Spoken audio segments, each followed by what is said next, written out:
लोकसभा चुनाव में मिली कामयाबी से राहुल गांधी उत्साहित हैं और अभी सरकार बने चंद दिन ही हुए हैं, लेकिन सरकार के कामकाज पर राहुल गांधी हमलावर नजर आ रहे हैं।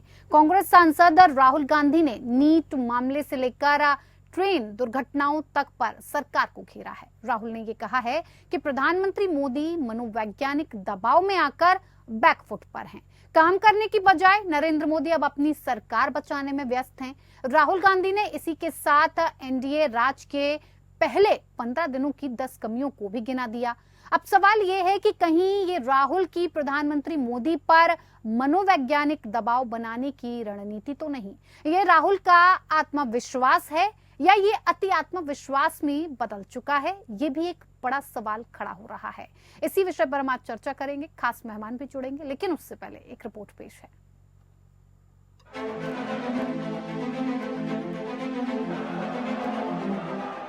लोकसभा सत्र के शुरू होते ही घमासान शुरू हो गया है। सत्ता पक्ष और विपक्ष दोनों ही ओर से तलवारें खिंच गई हैं। विपक्ष सरकार को घेर रहा है तो मोदी सरकार पलटवार कर रही है। इस बीच कांग्रेस नेता राहुल गांधी ने केंद्र सरकार पर बड़ा निशाना साधा है। राहुल गांधी ने कहा कि इस सरकार के पहले 15 दिनों में ही कई कमियां सामने आ गई हैं। राहुल ने कहा कि मनोवैज्ञानिक रूप से बैकफुट पर आकर नरेंद्र मोदी अपनी सरकार को बचाने में व्यस्त हैं। उन्होंने आगे ये भी कहा कि भारत का मजबूत विपक्ष लोगों की आवाज उठाता रहेगा और प्रधानमंत्री को जवाबदेही के बिना भागने नहीं देगा। राहुल ने इसी के साथ एनडीए सरकार के पहले 15 दिन की 10 कमियां भी गिनाई, जिनमें शामिल है भयानक ट्रेन दुर्घटना, कश्मीर में आतंकवादी हमले, ट्रेनों में यात्रियों की दुर्दशा, नीट घोटाला, नीट पीजी रद्द, यूजीसी नेट पेपर लीक, दूध, दालें, गैस टोल और महंगी, आग से धधकते जंगल, जल संकट, गर्मी की लहर के दौरान व्यवस्थाओं की कमी के कारण मौतें। राहुल ने एनडीए सरकार के पहले 15 दिन की कमियां गिनाई और सरकार को चेतावनी भी दे डाली। राहुल गांधी ने कहा कि नरेंद्र मोदी और उनकी सरकार द्वारा संविधान पर हो रहे हमलों को वो स्वीकारेंगे नहीं। राहुल ने यह भी कहा कि भारत का मजबूत विपक्ष अपना दबाव जारी रखेगा, लोगों की आवाज उठाएगा और प्रधानमंत्री को जवाबदेही के बिना भागने नहीं देगा। लेकिन सवाल यही है कि क्या सचमुच में मोदी सरकार बैकफुट पर है? क्या मनोवैज्ञानिक रूप से बैकफुट पर आकर नरेंद्र मोदी अपनी सरकार को बचाने में व्यस्त हैं? लेकिन सरकार गठन से लेकर अब तक के घटनाक्रम में राहुल के दावे पर कई सवाल भी उठ रहे हैं। सरकार गठन में बीजेपी की चली है। प्रधानमंत्री मोदी के मंत्रिमंडल पर नजर डालें तो कहीं से भी ऐसा नहीं लगता कि वो अपने सहयोगी दलों के किसी दबाव में हैं। मंत्री पद के बंटवारे में भी प्रधानमंत्री मोदी ने लगभग पुराने मंत्रिमंडल को ही रिपीट किया है। स्पीकर पद को लेकर भी बीजेपी ने अपने उम्मीदवार को उतारा है, न कि सहयोगी दलों के किसी नेता को। ऐसे में राहुल के बैकफुट वाले दावे पर बीजेपी सवाल उठा रही है। वहीं राहुल के मोदी सरकार की नाकामियों की लिस्ट पर भी बीजेपी राहुल पर हमलावर है। बीजेपी राहुल को विपक्षी गठबंधन की हार से हताश बता रही है। ऐसे में कौन बैकफुट पर है, ये बड़ा सवाल है। Bureau report, APN.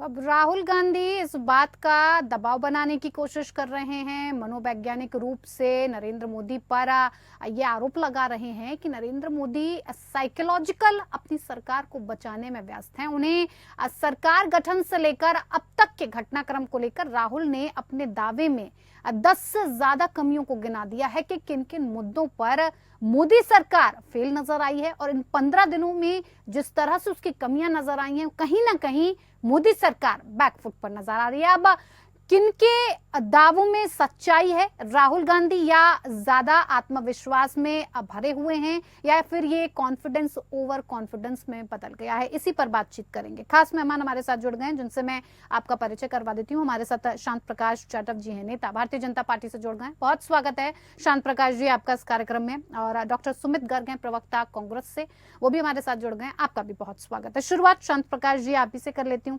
देखिए, दावे काफी खतरनाक कर रहा है विपक्ष, कह रहा है मोदी सरकार बैकफुट पर है।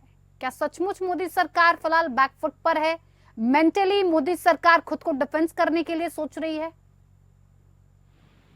देखिए, जिसे आपने शुरू में अभी कहा कि कहीं से भी वर्तमान जो हमारी सरकार है मोदी जी के नेतृत्व में, वो ठीक उसी तरीके से काम कर रही है जैसे हमने पीछे काम किया। तो जाहिर सी बात है कि जो बात राहुल जी ने कही उसका कहीं न कोई सिर है न पैर। सही मायने में राहुल गांधी जी ये सब बातें जो बोल रहे हैं, ये भी नहीं समझ में आ रहा कि उससे वो आखिर अपने गठबंधन को किस प्रकार की दिशा देना चाह रहे हैं।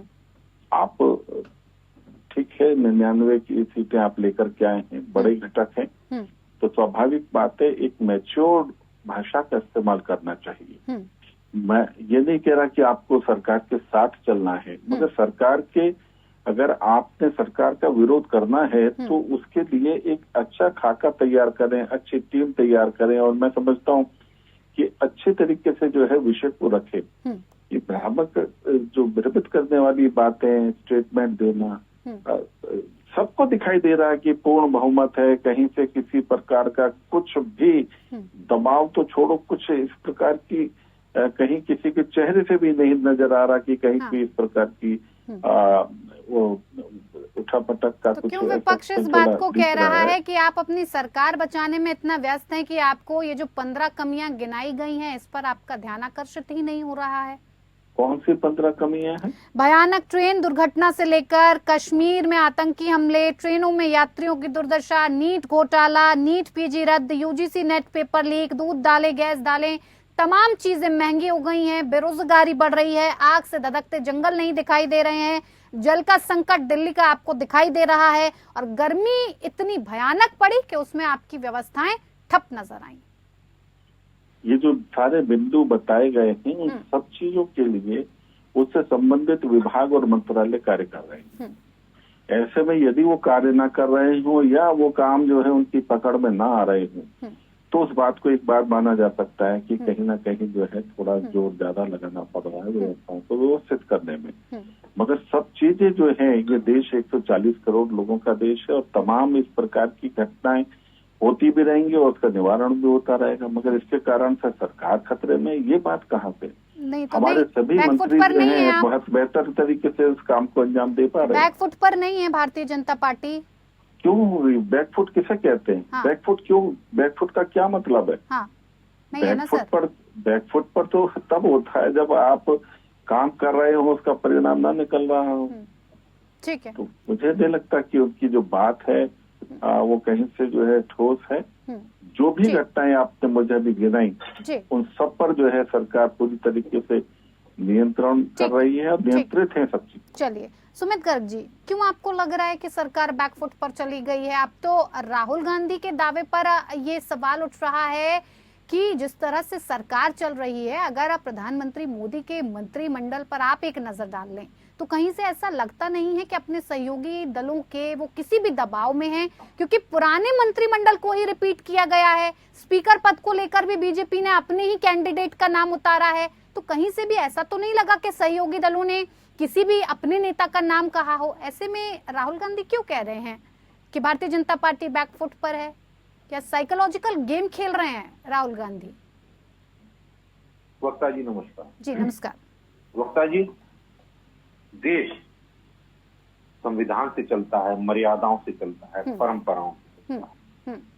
पर मुझे आज ये कहते हुए बड़ा दुख है कि वर्तमान सरकार और वर्तमान सरकार के मुखिया ने अपने 10 साल पुराने ट्रैक को अपने इस तीसरे टर्म में भी जारी, और ये हमने देखा प्रोटेम स्पीकर की नियुक्ति में और उसके बाद स्पीकर की नियुक्ति में भी हमने देखा।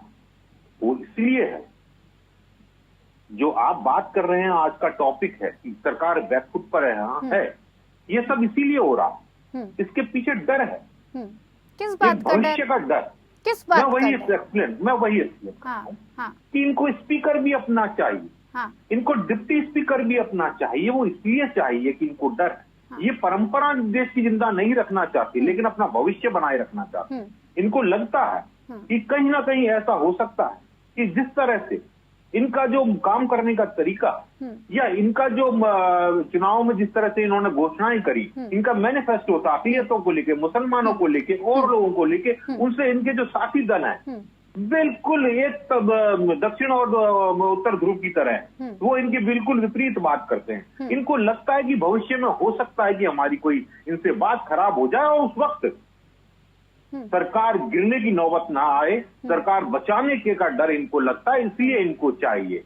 अभी मेरे भाई ने बात करी कि राहुल जी का जो शब्द है वो थोड़े संयमित होने चाहिए।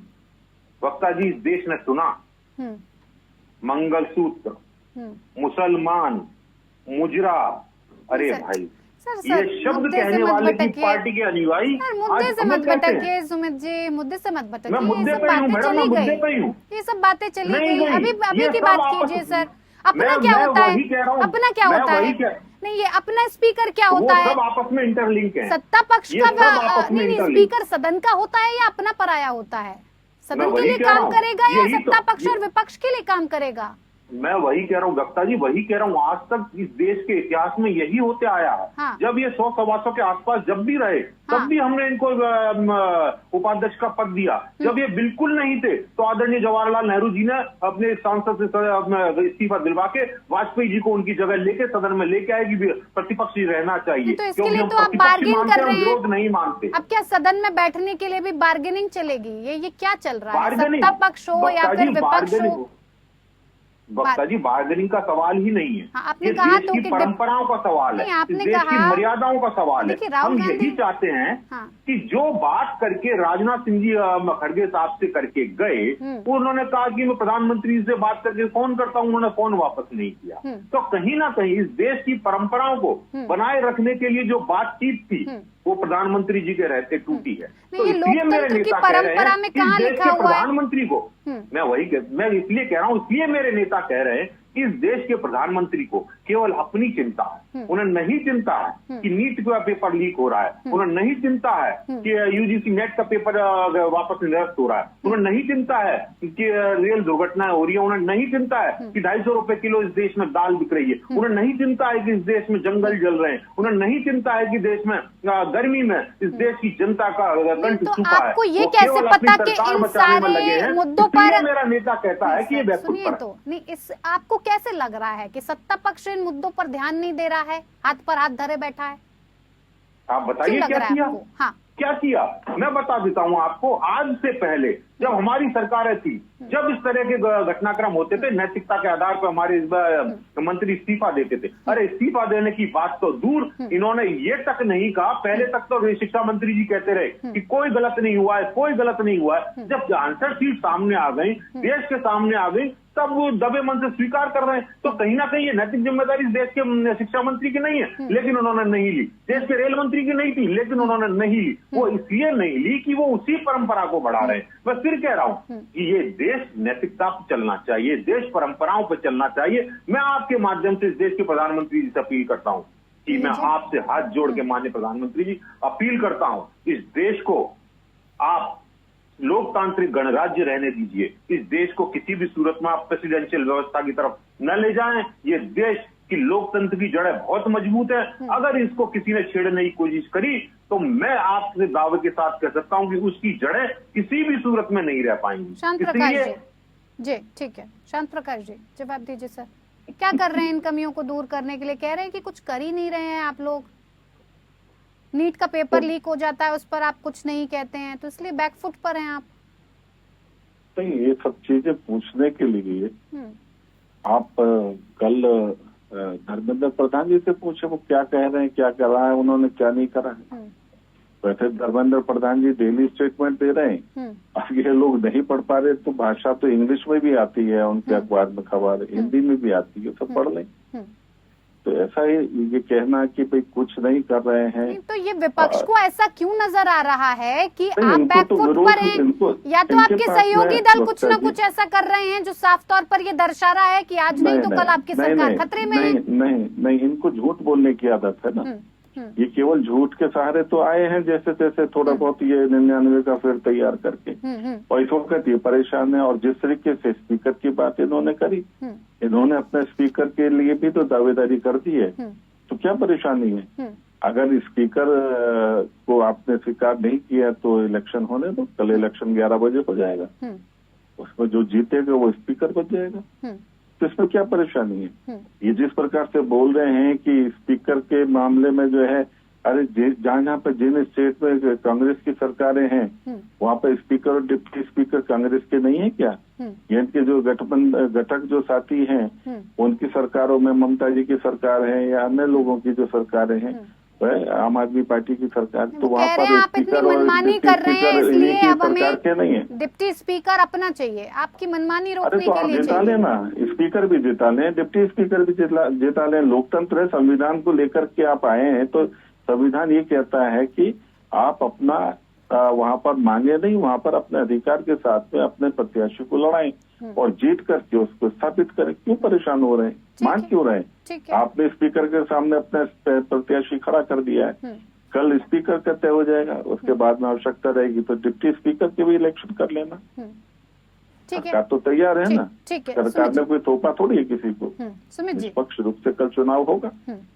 सुमित जी, देखिए इतिहास में वैसे ये पहली बार ही देखने को मिल रहा है जहां पर स्पीकर पद के लिए सर्वसम्मति के साथ स्पीकर चुन लिया जाता था, सहमति बन जाती थी। इसमें एक और बात मैं कहना चाहूंगा वक्ता जी, एक बात और कहना चाहूंगा, जिस स्पीकर का ये विरोध कर रहे हैं और जो अपना प्रत्याशी इन्होंने खड़ा किया है, इनका जो घटक साथी है टीएमसी, उसने साफ मना कर दिया कि हम इसमें शामिल नहीं है, ये इनका कांग्रेस का स्वयं का निर्णय है, हम इस जो स्पीकर का जो इलेक्शन है उसमें हम उनके साथ नहीं है। तो ये आप अपने खुद के साथी घटकों को ही नहीं जोड़ पा रहे, उनसे बातचीत नहीं कर पा रहे, डिक्टेटरशिप तो आप कर रहे हैं ना। ठीक है सर, सहमति नहीं बन पा रही है, बहुत बड़ी मतलब सोचने वाली बात है। आप सदन में पहुंचते हैं जनता के मुद्दों को उठाने के लिए, फिर चाहे वो विपक्ष हो और सत्ता पक्ष हो, दोनों को ही करना तो काम जनता के लिए ही है, और वहां पर भी आप दोनों मिलकर सहमति न बना पाए तो ये काफी चिंता का विषय है सर।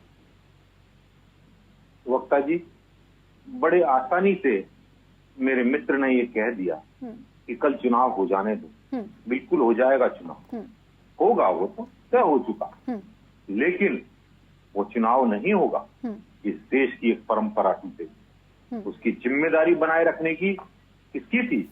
सत्ता पक्ष की थी, सत्ता पक्ष के मुखिया की। क्यों अड़ियल रुख अपनाया? क्यों खड़गे साहब से वादा करके जब राजनाथ सिंह जी साहब गए तो उन्होंने वापस नहीं उनको फोन करके बताया कि हम उपाध्यक्ष के पद के लिए तैयार है? मेरे भाई अभी कह रहे थे, तो मैं आपको बता देता हूँ, हमने तो जब यूपीए 2 में आप 110 के आसपास थे, आपको कैसे पता वादा करके गए थे? आपको कैसे पता वादा करके गए थे राजनाथ सिंह? राहुल जी ने पब्लिक डोमेन में इस बात को बोला है, अगर वो नहीं करके गए तो राजनाथ सिंह जी आके खंडन कर दें कि मेरे ऐसी कोई बात नहीं हुई, मैं अपने शब्द वापस ले लूंगा। राजनाथ सिंह जी आके कह दें कि राहुल जी गलत बोल रहे हैं, किसी ने उनकी बात का विरोध किया कि नहीं किया, इसका मतलब वो सही कह रहे हैं। वक्ता जी, ये समझना पड़ेगा कि देश जिस तरह से बीजेपी चलाना चाहती है नहीं चल सकता, ये जिस तरह से यहाँ पे ये बात भी तो आपको समझने की जरूरत है। ठीक है, आपने अपना कैंडिडेट उतार दिया, आप चाह रहे हैं कि डिप्टी स्पीकर आपका बने, लेकिन आंकड़े भी तो कुछ कहते हैं, नंबर गेम का भी तो कहीं ना कहीं खेल होता है। नंबर गेम किसके पास है? रूलिंग पार्टी के पास है। अब इतना विरोध जताकर आप अगर जीत भी हासिल न कर पाए तो क्या फायदा इस विरोध का? वक्ता जी, इस पर मैं एक बात कह देता हूँ, खम ठोक ठेलता है जब नर, पत्थर पानी बन जाता है, मानव जब जोर लगाता है पत्थर पानी बन जाता है। तो जहां तक बात है, लोकतंत्र को बचाने के लिए जितनी कोशिश हमसे होगी हम करेंगे। हम चाहते हैं कि बाकी की पार्टियां आए, हम बिल्कुल नहीं चाहते थे कि अपना कैंडिडेट देना, ये कैंडिडेट देने के लिए भाजपा ने या कहूँ सरकार ने या फिर कहूँ सरकार के मुखिया ने मजबूर किया है। हम तो चाहते थे, इसीलिए हमने राजनाथ सिंह जी के साथ बैठक में गए हम। और अगर हम ये नहीं चाहते तो हम बैठक नहीं करते। हमने ये चाहा, इसलिए यूपीए 2 में आपको ये पद दिया। हम तो उसी परंपरा को का निर्वहन करने की तो बात कर रहे हैं। लेकिन ये कह रहे हैं विपक्षी गठबंधन हार से हताश है, हार से हताश है आप, आपको कुछ नजर नहीं आ रहा है, इसलिए अब आपको लग रहा है कि मोदी सरकार को बैकफुट पर कैसे दिखाया जाए, साइकोलॉजिकली गेम कैसे खेला जाए, ये कह रहे हैं, ये बार बार कह रहे हैं कि कैसे आपको नजर आ जाता है कि हम बैकफुट पर हैं? ऐसी कौन सी आपको चीज नजर आ गई कि बैकफुट नजर आ गया? जेडीयू इनके साथ, टीडीपी इनके साथ। हाँ वक्ता जी, ना हम हारे हैं और ना ये जीते हैं। हाँ, इस देश के प्रधानमंत्री ने 3.5 घंटे तक चुनाव हारा है। इस देश के प्रधानमंत्री का 4 लाख वोट कम हुआ है। इस देश के प्रधानमंत्री के नेतृत्व में उनकी पार्टी की 70 सीटें कम आई हैं। हमारे आंकड़े तो बड़े हैं, हमें तो जनता ने आशीर्वाद दिया है। अगर नैतिकता होती तो प्रधानमंत्री जी राजीव गांधी की तरह ये मना कर देते कि मेरे को मैंडेट नहीं मिला है और मैं प्रधानमंत्री नहीं बनूंगा, लेकिन नैतिकता की बात है आज यहाँ करना मेरे ख्याल से फिजूल होगा। लेकिन मैं फिर कह रहा हूं आपसे कि ये परंपराएं ठीक नहीं है, देश के लिए ठीक नहीं है, डेमोक्रेसी के लिए ठीक नहीं है और इस देश की जनता के लिए ठीक नहीं है। मैं फिर कहता हूं आपके माध्यम से प्रधानमंत्री जी से कि कहीं ना कहीं आपको ये स्वीकार करना पड़ेगा कि हर चीज आपके हिसाब से नहीं चल सकती। इस देश में कुछ ना कुछ मर्यादाएं भी हैं, हमारी कुछ संस्कृति भी है, हमारी कुछ परंपराएं भी हैं, आपको उनका भी निर्वहन करना पड़ेगा। आप हर चीज को अपनी तरह से नहीं तोल सकते कि मेरा बेनिफिट इसमें है। आप देश के प्रधानमंत्री, आपको देश का लार्जर स्केल पर देश का प्रॉफिट देखना पड़ेगा। आपको ये जिम्मेदारी प्रधानमंत्री की है, कंसेंसस डेवलप करना प्रधानमंत्री की सत्तारूढ़ दल की जिम्मेदारी है। और हम जब विपक्ष इस चीज को करना चाहता है तो प्रधानमंत्री जी सबसे बड़ा गतिरोध बन के उसमें बीच में आ जाते हैं। तो कहीं ना कहीं उनका डर है, इसीलिए मेरे नेता ने कहा कि वो बैकफुट पर है। अगर वो डर नहीं होता तो वो लोकतंत्र की मजबूती की बात करते, परंपराओं को बनाए रखने की बात करते, अपनी जिद थोपने की बात नहीं करते। और जिद वही थोपता है जिसमें डर होता है। इसलिए मेरा नेता कह रहा है कि ये बैकफुट पर। ठीक है शांत प्रकाश जी। नहीं बोलने दो, ठीक बोल रहे हैं, इनका बढ़ात निकलने दो। अरे कहीं भी स्टैंड नहीं करते। आप डिप्टी स्पीकर, पहले तो स्पीकर के इलेक्शन में आपको पता लग जाएगा कि आप कहाँ पर हैं। जिसकी आप कल्पना कर रहे हैं वो लोग भी आपके साथ में नहीं है, आपको उसके जो वोट पड़ेगा उसमें पता लग जाएगा। नहीं सर, अगर डिप्टी स्पीकर के पद के लिए आप मान भी जाते हैं और विपक्ष का डिप्टी स्पीकर बैठ भी जाता है, सुनिए तो सर सवाल तो सुनिए, मेरा सवाल सुनिए सर, रुकिए। अगर आप मान भी जाते हैं तो आपको नहीं लगता लोकतंत्र की ताकत के लिए ये एक बैलेंस्ड व्यवस्था होगी, बैलेंस्ड परंपरा होगी सर? अगर मान लेते हैं आप, क्या दिक्कत परेशानी क्या है अगर दोनों मिलकर चलेंगे? ये सब चीजें एक दूसरे को पूरक बना करके होती है। हाँ। ऐसा नहीं होता है। हाँ। क्या मुझे कांग्रेस शासित एक भी राज्य ऐसा है जिसमें इन्होंने विपक्ष को डिप्टी स्पीकर बनाया हुआ है? 2008 में पार्लियामेंट जो साथी घटक हैं उन्होंने किसी ने कोई भी डिप्टी स्पीकर बनाया हुआ है? मुझे एक भी बता दे। आम आदमी पार्टी ने बनाया हुआ है, उन्होंने तेलंगाना में, कर्नाटक में या हिमाचल प्रदेश में या पश्चिम बंगाल में कहीं पर इन्होंने अपना स्पीकर और डिप्टी स्पीकर जो है विपक्ष का बनाया हुआ है क्या? ये आपकी निजी समस्या है। जैसे आप जो बोल रहे हैं ना, इतना सरल नहीं है। संसद की बात कर रहा हूं, संसद में आज तक ये होता आया। अरे आप मैंडेट लाते तो ठीक है, उस वक्त में सर मैंडेट 2009 में आपके पास भी नहीं था, आपके भी अरे छोड़िए सर, क्या छोड़िए? आपके पास कुछ कहने को नहीं है जब कहते तो छोड़िए, आपके पास कोई लॉजिक नहीं है, छोड़िए। अरे भाई आपने तो संविधान को छोड़ दिया, आपने लोकतंत्र को छोड़ दिया, आप सब कुछ तो छोड़ रहे हैं। आप केवल मोदी वालों को अपना रहे हैं। बात ये है, संविधान की बात तो करें नहीं। 50 साल पहले आपने जो संविधान को तार-तार किया था, आज ही के दिन आपने संविधान को तार-तार किया था, आज ही आपने संविधान को खत्म कर दिया था। अभी आपने कहा कि नरेंद्र मोदी जी 4 लाख वोट से पीछे चल रहे थे। बहुत बहुत धन्यवाद आप सभी मेहमानों का हमारे साथ इस खास पेशकश में जुड़ने के लिए। पक्ष विपक्ष में इतना ही। नमस्कार।